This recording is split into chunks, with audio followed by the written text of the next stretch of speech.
Tere, minu nimi on Siret Lahemaa ja tutvustan seda, kuidas luua tekstidokumenti Google Drive'i keskkonnas. Kõigepealt on minna siis aadressile drive.google.com. Keskkonda saab sisse logida kasutades selleks oma Gmaili konto kasutajanime ja parooli. Google Drive'i avalehe vasakus servas on punane nupp Create. Kui sealt valida sõna dokument, siis avatakse uues aknas dokumendi loomine. Kõigepealt oleks vaja dokumendile panna faili nimi. Selleks siin vasakus servas tekstil Untitled Document klõpsates avanebki väikne aknake, kuhu saab selle nime kirjutada. Kogu salvestamine keskkonnas toimub automaatselt, nii et sellepärast eraldi muretseda pole vaja. Ja võibki trükkima hakata. Olen nüüd siia terve hulga teksti lisanud ja oleks vaja seda vormindama hakata. See on ääretult lihtne, olles väga sarnane Wordile ja teistele tekstitöötlusprogrammidele. Ehk märgin ära siis vajaliku tekstiosa ja ülevalt nupurealt saan siis valida kas kirjastiili muutmise, kirja suuruse muutmise, teha selle paksendatud kirjaks, panna kursiivi, alla joonida, võib-olla on vaja mul teksti värvi muuta või siis teksti taustavärvi muuta. Et kõik see on väga lihtne ja juba tuttavate märkidega. Ka teksti veerindamine on sarnane Wordile. Märgite tekstiosa ära ja valite siis kas veerindamise vasaku serva järgi, keskmise veerinduse järgi, parema serva järgi või siis servast serva. Nummerdatud ja täpploendite loomiseks on samuti juba teada-tuntud ikoonid. Numbritega saab siis iga rea ette numbri, täppidega täppi ja kes soovib stiili muuta, siis format ja list styles võimaldab erinevaid stiile kasutada. No näiteks panna hoopiski ridade ette tähed. Väga vajalik on ka reavahe muutmine, sest nagu me teame, siis näiteks referaadid peaksid olema reavahega 1,5. Siin on selleks väike ikoon line spacing ja siit alt 1,5 valides siis reavahe vastavaks ka muudetakse. Kui tekst on ära vormindatud, siis oleks vaja meil lisada näiteks pildid.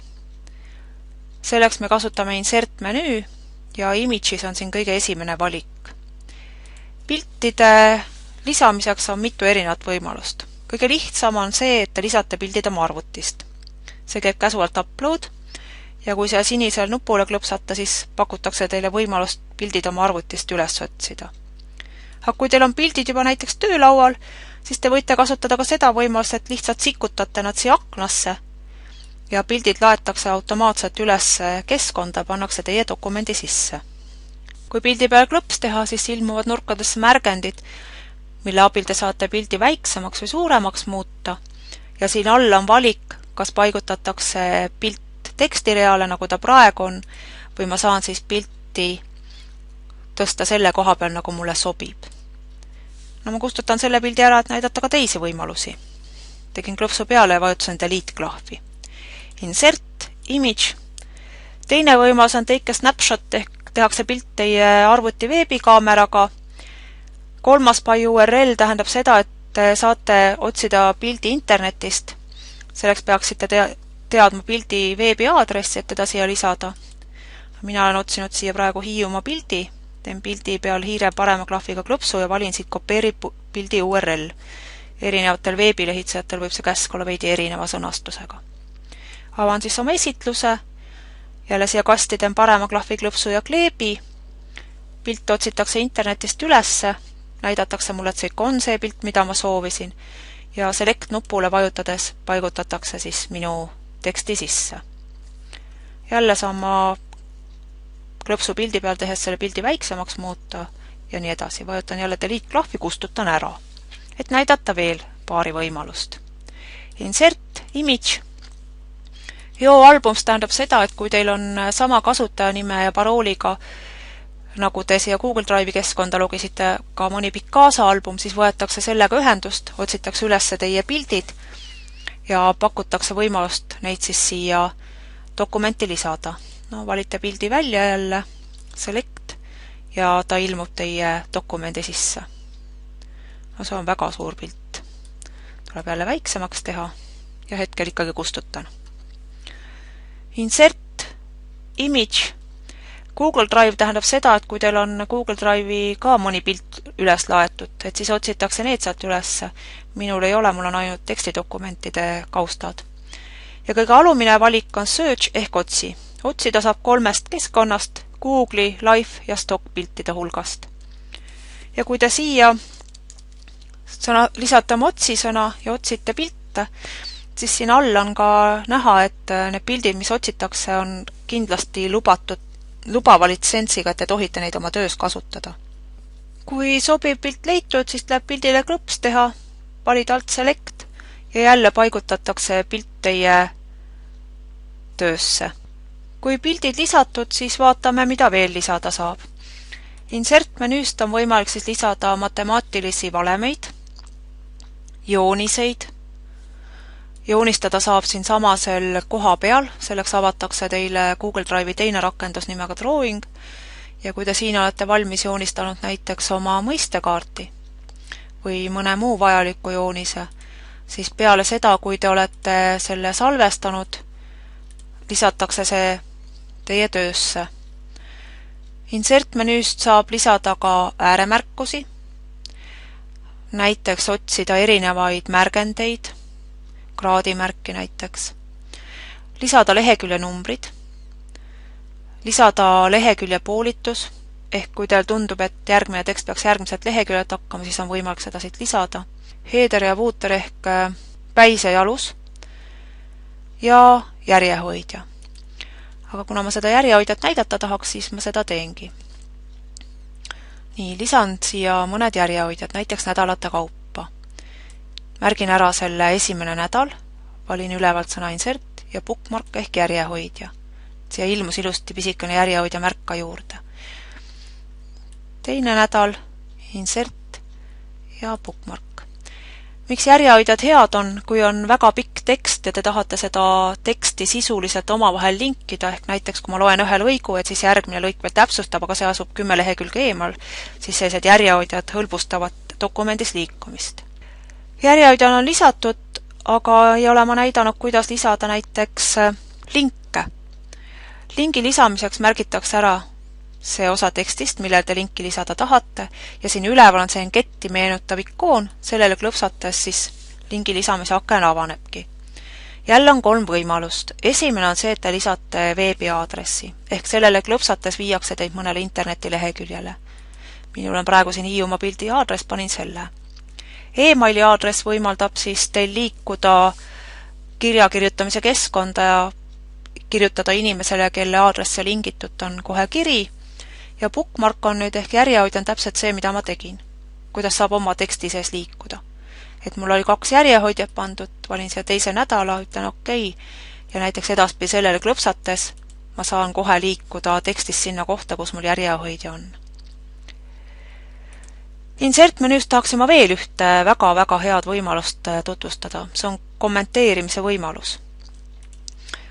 See osutub eriti kasulikuks siis, kui te teete ühistööd ja näiteks teete seda õpilastega, tahate küsida, uurida, lisada ääremärkusi. Selleks märgite ära selle osa tekstist. See võib olla sõna või lause või terve lõik. Valite ülevalt sõna insert ja siit sõna comment. Ja lisate siis oma kommentaari. Nüüd üleval on siin ka väike valik comments paremas servas. Selle peal klõpsates näete kõiki kommentaare, mis lisatud on.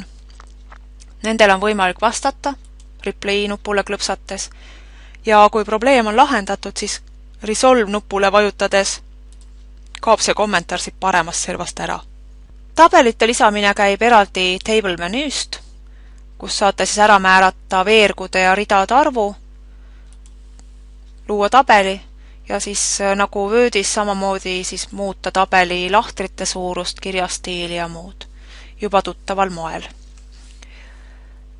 Tools menüüst on kasulikud word count ehk sõnade loend, mis näitab mitu lehekülge sõna ja tähte teie tekstis on. Vahel on vaja ka seda ju määrata. Ja teine hea võimalus on Tools menüüs research ehk otsing, mis võimaldab siis leida teil lisamaterjali, mis on näiteks litsentsiga lubatud ka kasutada oma töö kohta. Ja kolmas hea koht Tools menüüs on Preferences ehk see, milliseid kiirklahve või kiirendavaid klahve te saate siis kasutada, et näiteks kui te panete sulud nende keskel, et see, siis muudetakse see automaatselt copyright märgiks või kui te panete kooloni ja sulu ühtepidi, siis tekib sinna naerunägu ja nii edasi. Format-menüüst tahaksin veel välja tuua selle, et siin on võimalus luua üla- ja alaindekseid, ehk kui te olete siia kirjutanud oma indeksi suuruse, selle ära märkinud ja valinud siis format-menüüst näiteks, et tegu on ülaindeksiga, siis selleks see ka kohe muudetakse. Failmenüü on traditsiooniline ühelt poolt ja teisalt jälle pakub ka hoopis teisi võimalusi.